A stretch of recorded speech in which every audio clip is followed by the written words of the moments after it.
لیکن اگر میں پیغام پہنچا رہا ہوں آپ تک اللہ اور اس کے رسول صلی اللہ علیہ وسلم کا، تو پھر یہ پیغام ہلکا پیغام بولو۔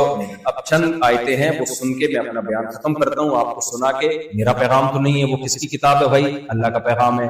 آپ سب ابھی سے نیت کر لیں، اور جتنی خواتین یہاں بیان سن رہی ہیں سب ابھی سے نیت کر لیں، اس پیغام کو ہم نے ویلیو دینی ہے، اس پیغام کو ہم نے ہلکا نہیں لینا۔ سب سے پہلا پیغام قرآن کا کیا ہے مونٹریال والوں کے لیے اور پوری دنیا والوں کے لیے؟ وَاعْبُدُوا اللَّهَ وَلَا تُشْرِكُوا بِهِ شَيْئًا، اللہ کی عبادت کرو، اللہ کے ساتھ کسی کو شریک مت کرو۔ یہ میرا پیغام نہیں ہے بھائی، کس کا پیغام ہے؟ ان الشرک لظلم عظیم، شرک چھوٹا ظلم نہیں ہے، بہت بڑا ظلم ہے، بہت بڑا جرم ہے۔ ہم نے پکارنا صرف اور صرف کس کو ہے؟ ایک اللہ، نہ کوئی اس کے سوا پکار کے لائق، نہ کوئی پیغمبر، نہ کوئی فرشتہ، نہ کوئی بزرگ، نہ کوئی ولی اللہ۔ یا ایھا الناس انتم الفقراء الی اللہ واللہ هو الغنی الحمید، اے لوگو تم سب کے سب اللہ کے در کے بھکاری ہو، فقیر ہو۔ اتنے بڑے بڑے لوگ دنیا میں پائے جاتے ہیں اور کروڑ پتی ارب پتی، اللہ سب کو کیا کہہ رہا ہے؟ فقیر۔ کسی مالدار آدمی کو آپ بول دو فقیر کہیں کے، غصہ آئے گا نا اس کو؟ اللہ ہم سب کو کہہ رہا ہے تم سب کیا ہو؟ کیونکہ جتنی بھی دولت ہو 2 منٹ لگتے ہیں اللہ تعالیٰ کی نظر ہٹی اور آدمی 2 ٹکے کا نہیں رہتا، 2 ٹکے کا نہیں رہتا۔ کووڈ میں دیکھ لو نا، ایک لہر چلی ہے، بڑے بڑوں کو پچھاڑ دیا، قبریں بھر گئی، قبرستان بھر گئے۔ تو ہم سب کس کے فقیر ہیں؟ کبھی کوئی پریشانی ہو پکارنا کس کو ہے؟ اللہ۔ دعا بہت بڑی عبادت ہے، آج ہم دعاؤں سے غافل ہیں۔ پتہ ہے دعاؤں سے ہمیں کس چیز نے غافل کیا؟ وظیفوں نے۔ کس چیز نے غافل کر دیا؟ روحانی عاملوں نے۔ یہ پڑھ لو، یوں پڑھ لو، ایسا ہو جائے گا، سرسوں کا تیل یہاں لگا لو، ناخن پہ یہاں لگا لو، 5 انگلیوں پہ لگا لو، ناک پہ تیل لگا لو، 70 بیماریاں ختم۔ پاکستان میں مارکیٹ میں سب سے زیادہ منجن کون سا چل رہا ہے؟ یار تم بلا وجہ آ گئے یہاں پیسہ کمانے کے لیے، تم پاکستان میں ہوتے نا، میں تمہیں اس سے آسان طریقہ بتاتا، ارب پتی بنتے، ارب پتی۔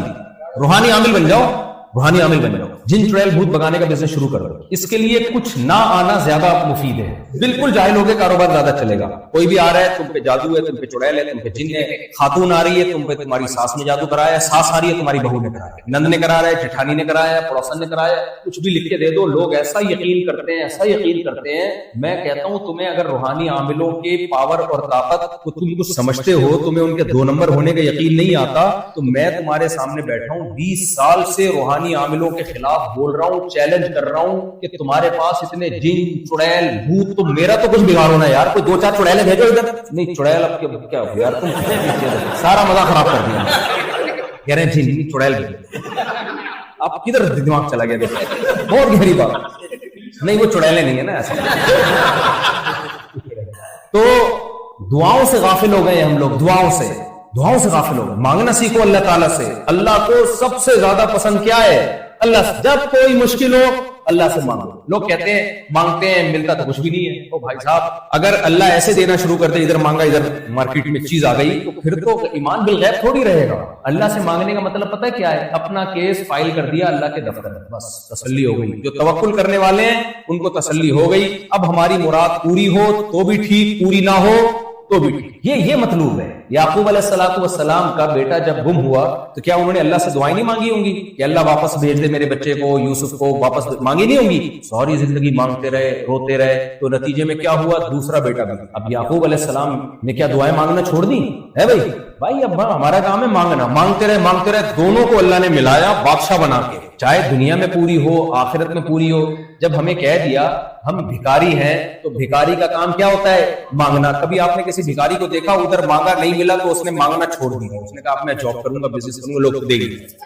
کبھی ایسا بھکاری بڑے ڈھیٹ ہوتے ہیں، کتنا ان کو ذلیل کر دو، ان کو رسوا کر دو، وہ مانگیں گے۔ چاہے قرضہ مانگنا ہو، آئیے میں استغفر اللہ، یعنی وہ کہیں اور چلا گیا، میرا دماغ کہیں اور چلا جاتا ہے۔ تو وہ اس کا کام کیا ہے؟ بھکاری کا کام ہے مانگنا۔ آپ جتنا بھی ذلیل کر دیں۔ وہ ایک آدمی کی عادت تھی، جب بھی کوئی ہوٹل میں نہاری کھا رہا ہوتا تھا نا بیٹھ کے، یہ نیمبو لے کے جاتا، نچوڑ کے اس کے ساتھ شریک ہو جاتا کہ میں نے بھی تھوڑا سا مدد کی، نیمبو نچوڑا۔ تو کہتے یار یہ کیا مصیبت ہے یار۔ تو ایک دن کیا ہوا، ایک آدمی نے نیمبو نچوڑا اور کھانا شروع ہو گیا، اس چیز تھپڑ لگا دیا۔ تو اس نے کہا میری ماں بھی مجھے اسی طرح چماٹے مار مار کے کھلاتی تھی، میری ماں بھی مجھے اسی طرح چماٹے مار مار کے کھلاتی تھی۔ تو ڈھیٹ آدمی ایک دفعہ عزت اپنی سائڈ پہ لگا دو، عزت عزت. ہمارے دوست تھے, کبھی استاذوں سے ڈانٹ پڑتی نا, ہمیں ڈانٹ پڑتی, ہم تھوڑی بےزتی محسوس کرتے تھے, تھوڑی دیر کے لیے شاپ میں چلے جاتے تھے, ان کو ڈانٹ پڑتی کچھ بھی نہیں. میں نے کہا یار تم کیا پتھر کہتے ہیں, عزت آنے جانے والی عزت کیا ہے, فیل نہیں کیا.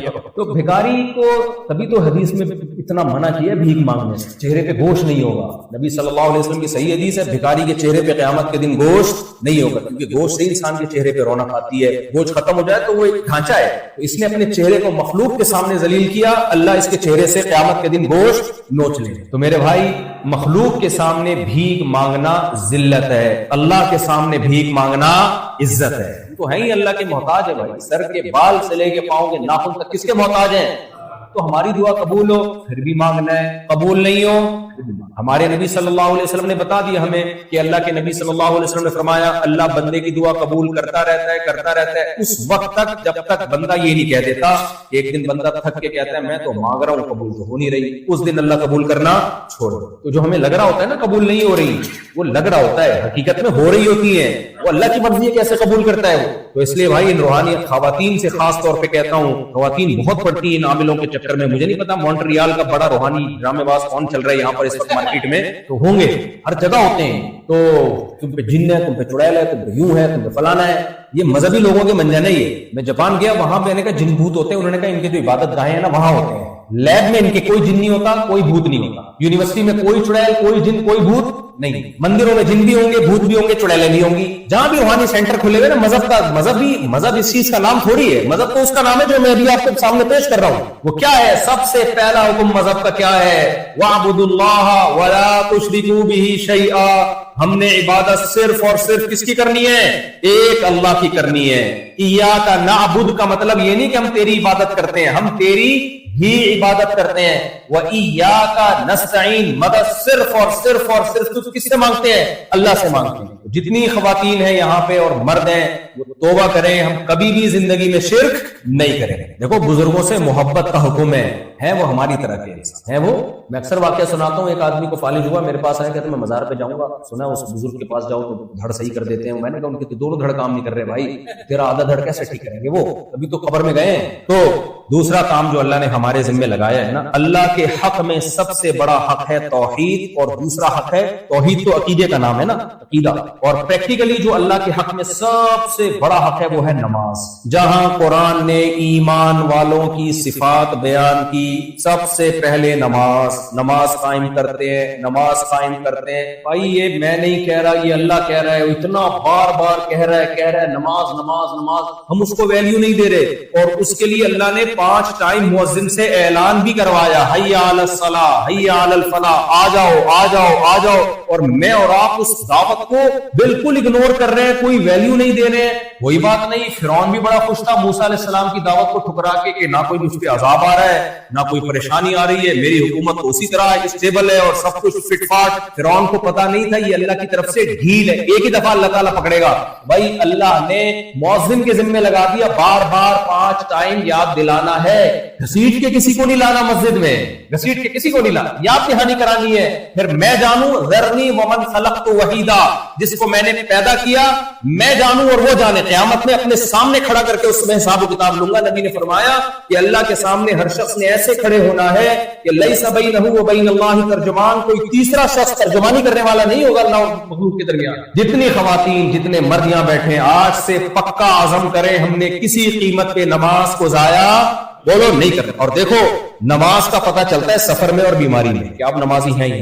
بڑے آرام سے میں جہاز میں دیکھتا ہوں لوگ نمازیں چھوڑ رہے ہیں, کوئی پتہ ہی نہیں کہ نماز کو کوئی فکر کر لیں جب فلائٹ ہماری کہاں ہوگی تو کس وقت قبلہ کہاں ہوگا, کوئی ٹائم کہاں ہوگا, کوئی ایپس آتی ہیں ایسی وہ ڈاؤن لوڈ کریں, کوئی فکر نہیں. اگر نماز چھوڑنے کی کوئی گنجائش ہوتی نا اسلام میں, میدان جنگ میں اللہ کہہ دیتا چھوڑ دو. اللہ نے میدان جنگ میں حکم دیا کہ کھڑے ہو کے نہیں پڑھ سکتے, گھوڑے پہ سوار ہو کے پڑھو, پیدل پڑھو. اے اللہ اتنی ٹینشن کیوں دے رہا ہے, بعد میں پڑھ لیں گے نا.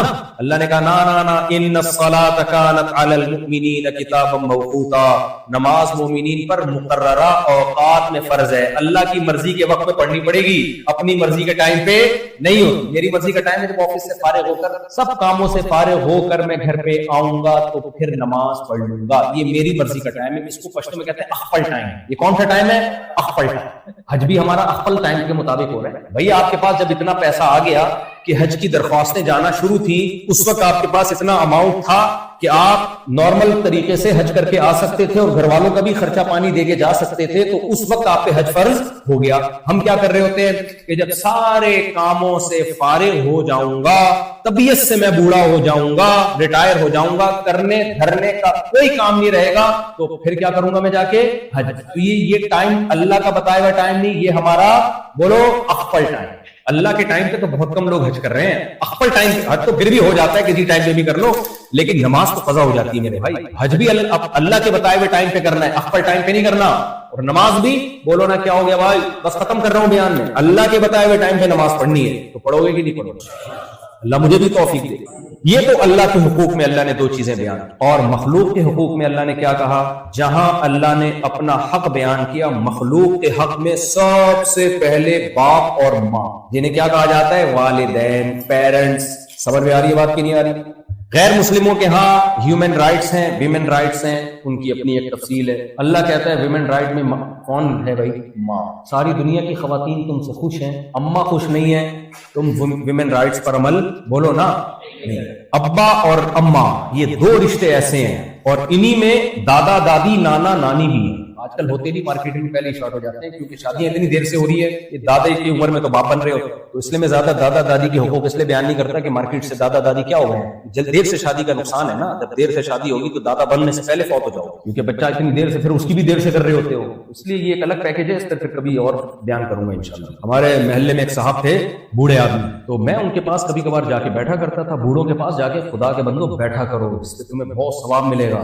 نبی صلی اللہ علیہ وسلم نے فرمایا جو ہمارے بزرگوں کی تعظیم نہیں کرتا وہ ہم میں سے نہیں ہے، اسے اکیلا مت چھوڑو ان کو۔ تو میں بیٹھا کرتا تھا کبھی کبھار، اب وہ چائے منگوا رہے ہیں، وہ پوچھ کے بلاؤ تھا چائے لے کر آؤں صاحب کے لیے، یار یہ فری پھوکٹ میں پورے محلے سے مجھے چائے پلوا رہے ہیں، بدنام میں ہوں گا، سمجھ رہا ہوں؟ اجنبی لوگ ہیں، کبھی اس سے چائے، وہ کہیں گے مہمان تمہارا ہے، چائے ہم سے منگوا رہے ہو، پیسے بھی نہیں دے رہے ہوتے تھے، پھر وہ ادھر آ دودھ پتی لے کر آ، پھر اس کو کبھی بول رہے ہیں ادھر آ جوس لے کر آ، ادھر آ گنے کا رس لے کر آ۔ میں نے پوچھا، میں نے کہا حضرت یہ محلے والے آپ کے اتنے فرما بردار کیوں ہیں؟ کہہ رہے ہیں محلے والے نہیں ہیں، یہ سارے میری آل اولاد ہیں، کچھ بیٹے بیٹیاں پوتے نواسے بہوے داماد، کہہ رہے میرے بیٹے بیٹیاں پوتے نواسے ملا کے 80 لگ بھگ ہیں، ٹوٹل تعداد ان کو بھی معلوم نہیں، 80 یا 80 یہ مجھے معلوم ہے۔ تو کہتے میں نے شادی جلدی کی، اولاد پیدا ہوئی اور بیٹے بیٹیاں بالغ ہوتے رہے، ان کی شادی ٹائم پہ کرتا گیا، آج اتنا بڑا خاندان ہے کہ خدمت کا نمبر نہیں آتا۔ آج ایک بچے سے منگوایا ہے نا تو 1 مہینے بعد اس کا نمبر آئے گا دودھ پتی کا۔ یہ خوشیاں ہیں جو اسلام نے دی ہیں، تم کن چکروں میں پھنس گئے میرے بھائی؟ کھلانے والا کون ہے؟ اللہ۔ پھر وہ بڑے فخر سے کہنے لگے بیٹا میں مر گیا نا، میرے پیچھے رونے والے بہت، چارپائی کو کندھا دینے والے بہت۔ اور جاپان میں کیا ہوتا ہے، بوڑھا آدمی رینٹ پہ بندہ بلاتا ہے گپ شپ لگانے کی۔ میں نے جاپان میں روبوٹ کی وہ پوری شاپ دیکھی ہے جس میں روبوٹ ایسے جاپانیوں نے ایجاد کر لیے جو آپ کی تنہائی دور کریں گے، وہ ہنسیں گے بھی، لطیفہ سناؤ گے ہنسیں گے۔ کیوں کیا؟ ضرورت ایجاد کی ماں ہے۔ ہماری سوسائٹی میں اس کی ضرورت نہیں ہے، اس سوسائٹی میں اس کی ضرورت۔ ان کے دماغ ہم سے زیادہ، ایجوکیشن ہم سے زیادہ، اور تہذیب ہم سے زیادہ جاپانیوں میں، پھر بھی تباہ ہو۔ کیوں؟ فطرت اور نیچر سے بغاوت کی ہے۔ کس سے بغاوت کی؟ اسلام ہی تو، حسن اسلام کا یہ کہ تمہیں نیچر سکھاتا ہے، فطرت پہ لاتا ہے۔ تو خیر اللہ نے اپنے حق کے بعد مخلوق میں سب سے بڑا حق کس کا بیان کیا؟ بولو والدین۔ آپ لوگ جن ملکوں میں رہتے ہیں یہاں سب سے زیادہ نظر انداز والدین کو کیا جاتا ہے۔ گورنمنٹ کا لا یہ ہے کہ آپ بوڑھے ماں باپ کو گھر میں رکھنا چاہیں تو بھی رکھ سکتے ہیں، اولڈ ہاؤس میں داخل کرنا چاہیں تو بھی کر سکتے ہیں۔ گورنمنٹ نے آپ کو پرمیشن دی ہوئی ہے، آپ جانے، حکومت جانے۔ میں جو اللہ کا پیغام آپ تک پہنچانا چاہتا ہوں وہ یہ ہے، اللہ نے قرآن میں، میرا پیغام نہیں ہے بھائی، کس کا پیغام ہے؟ اللہ کا۔ اللہ نے قرآن میں کہہ دیا اولڈ ہاؤس میں جمع کرنا تو بہت دور کی بات، ان کو بڑھاپے میں گھر میں رکھنا بھی ہے، اور بڑھاپے کی وجہ سے ان کی طبیعت میں جو چڑچڑا پن آیا ہے، غصہ جلدی آ جاتا ہے، جب انسان کمزور ہوتا ہے ایسی باتوں پہ غصہ آتا ہے جس پہ غصہ آنا نہیں چاہیے، آتا ہے تو بہت زیادہ آتا ہے، آنا تھوڑا چاہیے، بہت زیادہ آ رہا ہے۔ اللہ کہتے ہیں لا تقل لہما اف، آگے سے رپلائی میں اف کرنے کی بھی تمہیں اجازت نہیں ہے۔ اف کو انگلش میں پتہ ہے کیا کہتے ہیں؟ اوہ نہیں ہے، جہاں تک میری نالج ہے، کیا کہتے ہیں؟ اوہ اف۔ یہ کیا کہہ رہے ہو آپ؟ کا دماغ کام نہیں کر رہا، آپ کیسی باتیں کر رہے ہو؟ ہر وقت ٹینشن دے رہے ہو، آپ کو میں اولڈ ہاؤس میں جمع کرا رہا ہوں نا. اللہ کہتے ہیں اف کرنے کی اجازت جو خدا کو مانے گا نا وہ کہے گا کتنی کڑوی کسیلی باپ کی اور ماں کی ہو برداشت کرنی ہے, کیونکہ اگر میں نے برداشت نہیں کیا خدا کی قسم یہ باپ یا ماں کی نافرمانی نہیں ہے, باپ سزا نہیں دے گا. بہت سے ملکوں میں کلچر ہے ماں اور باپ کی خدمت کا, اگر آپ نہ کریں تو ماں باپ ناراض ہوتے ہیں, وہ سزا دیتے ہیں, سوسائٹی بائیکاٹ کرتی ہے. نا کلچر نہیں, کس کا حکم ہے؟ اللہ کا. سزا کون دے گا اس پہ؟ اللہ دے گا سزا. تو اللہ کہتے ہیں اف بھی نہیں کرنا, ولا تنہرہما, جھڑکنا نہیں ہے. جھڑکنا کسے کہتے ہیں؟ ہٹو, ہر وقت نصیحت کرتے ہو.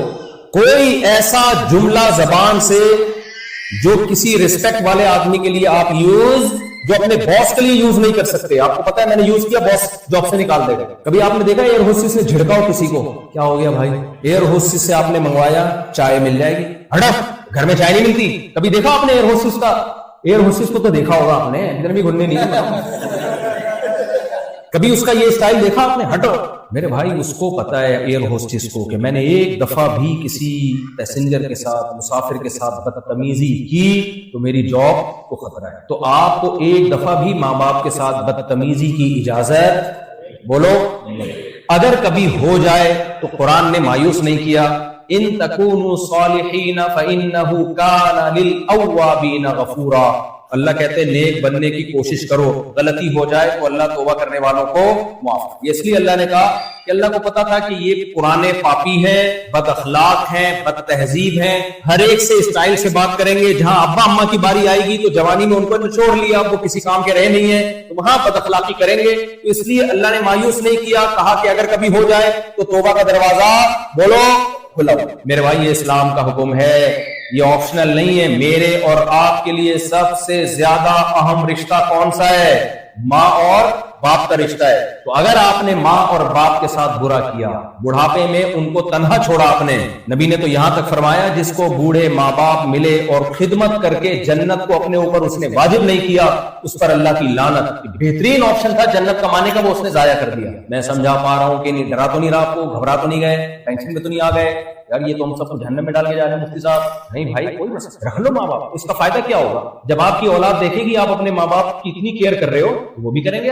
آپ کو بڑھاپے میں روبوٹ کا سہارا لینے کی ضرورت. دیکھو محلوں میں کیا ہوتا ہے, سارے بوڑھے بیچارے اکیلے کھڑے پہ آگے بیٹھے ہوئے ہوتے ہیں, اپنے دکھڑے شیئر کر رہے ہوتے, سب گھروں کے ستائے ہوئے, سب اولاد نے پورا جوانی میں نچوڑ لیا, اب ریٹائر ہو گئے تو پیسے نہیں دے رہے, تو اب ان کی کوئی بھی گھر میں نہیں. نا ابھی بھی سربراہ کون ہے؟ یہی ہے سر. تو یہ دو تو اہم حکم ہیں اللہ رسول کے بتائے ہوئے. ایک بات تو آج کے بیان سے متعلق میں نے کہنی ہے, جو بھی بیان ہوا ہے نا میرا, کہ اللہ کی نظر میں سب سے زیادہ ویلیو کس کی ہے؟ اللہ کے قانون کی.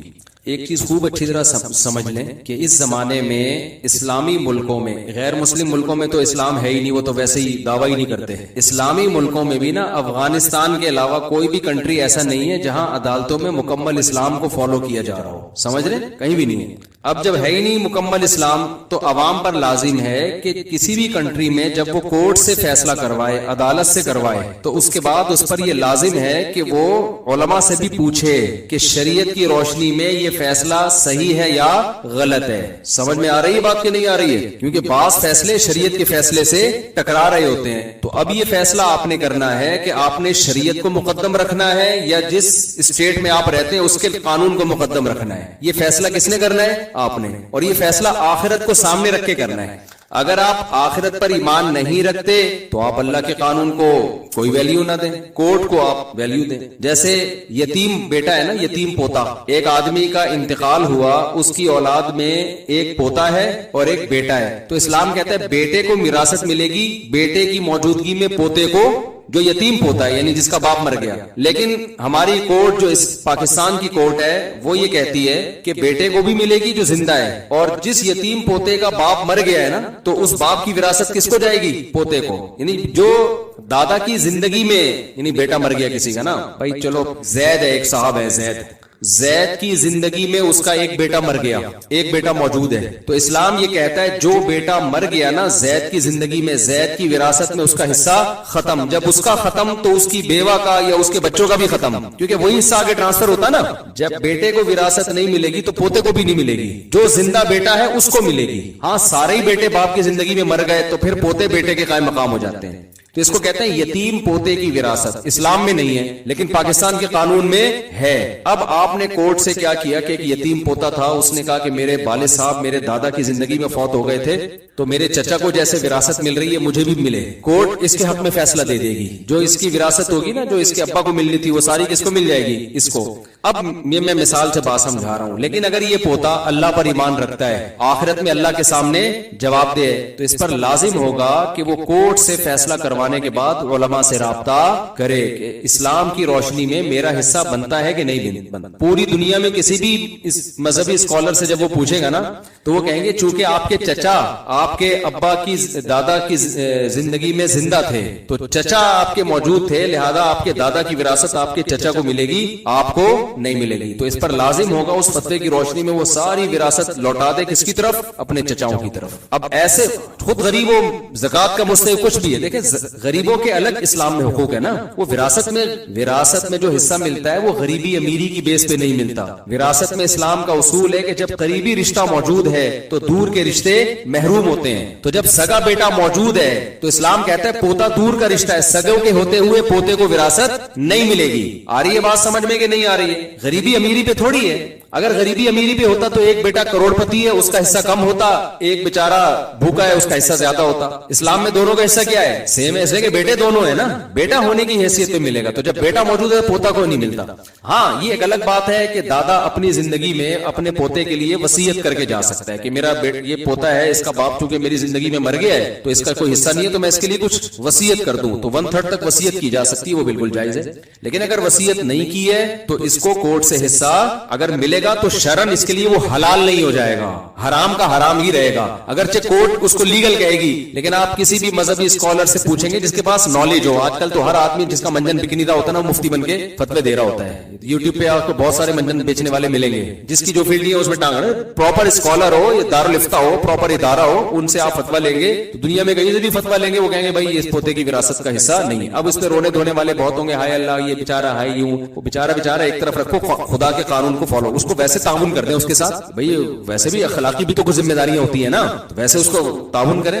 تو میں یہ مثال دے رہا ہوں کہ آج کل لوگوں نے پوچھنا چھوڑ دیا ہے, بہت کم لوگ پوچھتے ہیں. لوگ کہتے ہیں بس کورٹ نے دے دیا تو دے دیا.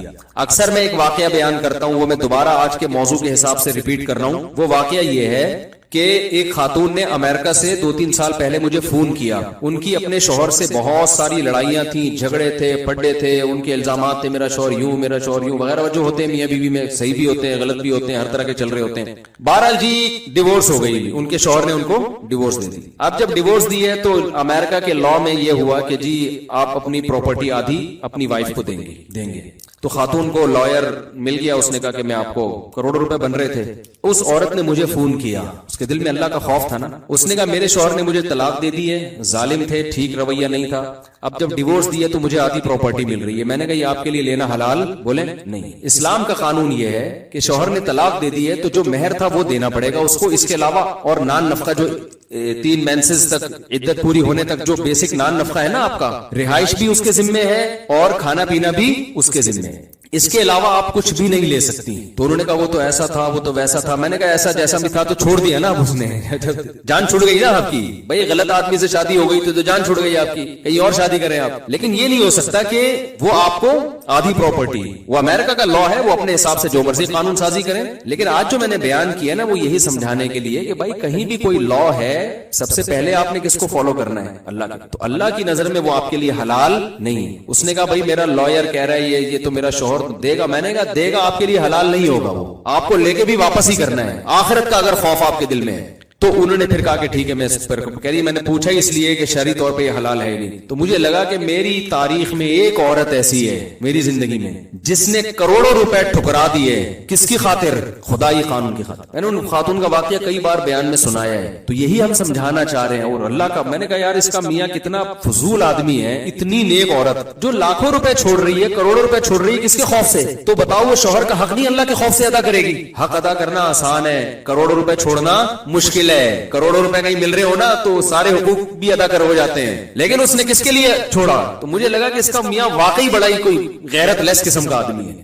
اور یہ کرنے کے بعد بھی اس کے میاں نے رجوع نہیں کیا. اس عورت نے کہا چلو جی آپ لے لیں پیسے, مجھے نہیں چاہیے کیونکہ اللہ کا حکم ہے. وہ بھی گھننا بن کے بیٹھ گیا. حالانکہ اس کو تو چاہیے تھا کہ وہ اس کے پاؤں میں گر جاتا ہے کہ تمہارے دل میں اتنا اللہ کا خوف ہے. دیکھو میاں بیوی ایک دوسرے کے حقوق ایک دوسرے کے خوف سے ادا نہیں کرتے. کس کے خوف سے ادا کرتے ہیں؟ اللہ کے خوف سے. تو جس کے دل میں اللہ کا خوف ہے وہ تو پورے حقوق ادا کرے گا. ہمارے نبی صلی اللہ علیہ وسلم سب سے زیادہ اللہ سے ڈرنے والے تھے یا نہیں تھے؟ عرب میں عورت کو پاؤں کی جوتی سمجھا جاتا تھا. جو بیٹی کو پیدا ہونے پہ دفن کرتے ہوں ان کے ہاں بیٹی کی کیا ویلیو ہوگی. لیکن ہمارے نبی نے عرب کے کلچر کو فالو کیا, خدا کے قانون کو. آپ نے بیوی کو اتنی عزت دی کہ ایک صحابی کہہ رہے کہ آپ ہماری دعوت میں آئے, آپ نے فرمایا کہ عائشہ کو بھی بلاؤ گے تو آؤں گا ورنہ نہیں آؤں گا میں. تو یہ کلچر کی وجہ سے ہو رہا ہے, یہ خدا کی وجہ سے ہو رہا ہے, اللہ کی وجہ سے ہو رہا ہے نا.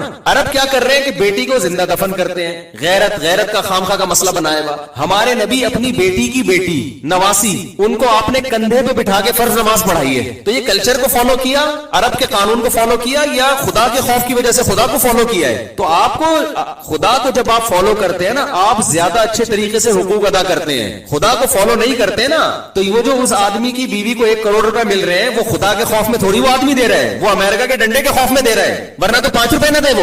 وہ طلاق اسی وجہ سے لے دی تھی کہ نان نفقہ نہیں دے رہا تھا نالائق. یہ بھی بہت بڑی وجوہات ہوتی. اللہ کے خوف سے نان نفقہ نہیں دے رہا, کورٹ میں کیس کیا تو کروڑوں روپے دے رہا ہے. وہ یہ کیا حقوق ہے بھائی؟ تو جب تک اللہ بیچ میں نہیں ہوگا نا آپ ایک دوسرے کے حقوق ادا نہیں کرو گے. تو یہ میں فلسفہ سمجھانے کے لیے یہ کینیڈا والے بھائی کو بھی میں نے, امریکہ والے بھائی کو بھی میں نے اسپیشل یہاں بٹھایا کہ آپ 10 منٹ اور بیان سن کے جائیں. آج تک میں نے کسی کو زبردستی بیان نہیں سنا, ان کو زبردستی سنا رہا ہوں میں, کیونکہ وہاں تو بہت سارے غیر شرعی قوانین ہیں. تو اس خاتون نے کہا ٹھیک ہے میں وہ سارا واپس کروں گی, مجھے وہ اس نے فون ہی اسی وجہ سے کیا. تو اب میں جو آگے بات سمجھا رہا ہوں اس کو بھی سمجھو کہ پاکستانی عدالتوں میں بھی بہت سے قوانین ایسے ہیں جو شریعت کے اگینسٹ ہیں. چند قوانین کی اور مثال دوں. دیکھو آپ جب اپنا گھر بیچتے ہو اسلام نے پڑوسی کو یہ رائٹ دیا ہے کہ وہ شفا کر کے آپ سے گھر خرید سکتا ہے, کیونکہ حدیث میں آتا ہے جار الداری احق بدار الجار. پڑوسی کے گھر کا پڑوسی زیادہ حقدار ہے. عربی میں جو عبارت ہے نا بڑی دلچسپ ہے, اس کا ترجمہ یہ بنتا ہے گھر کا پڑوسی, آپ کے گھر کا پڑوسی کے گھر کا زیادہ حقدار ہے. آپ کی زمین ہے یا آپ کا گھر ہے, آپ اگر بیچ رہے ہیں تو آپ پڑوسی کی پرمیشن کے بغیر تھرڈ پارٹی کو نہیں بیچ سکتے, وہ زیادہ حقدار ہے. اگر آپ نے وہ گھر زید کو بیچ دیا 1 کروڑ روپے میں, پڑوسی کہتے ہیں 1 کروڑ میں دینے کے لیے تیار ہوں, تو اسلام آپ کو پابند کرتا ہے کہ تھرڈ پرسن کے بجائے آپ نے پڑوسی کو 1 کروڑ میں بیچنا ہے. ہاں پڑوسی 1 کروڑ دے رہا ہے, سامنے والا 1.5 دے رہا ہے, یہ زیادہ دے رہا ہے, پھر سامنے والا حقدار ہے. لیکن وہی ریٹ آپ کا پڑوسی اگر دے رہا ہے جو دوسرا دے رہا ہے تو پاکستانی قانون تو نہیں, پاکستانی قانون تو کہے گا بھئی یا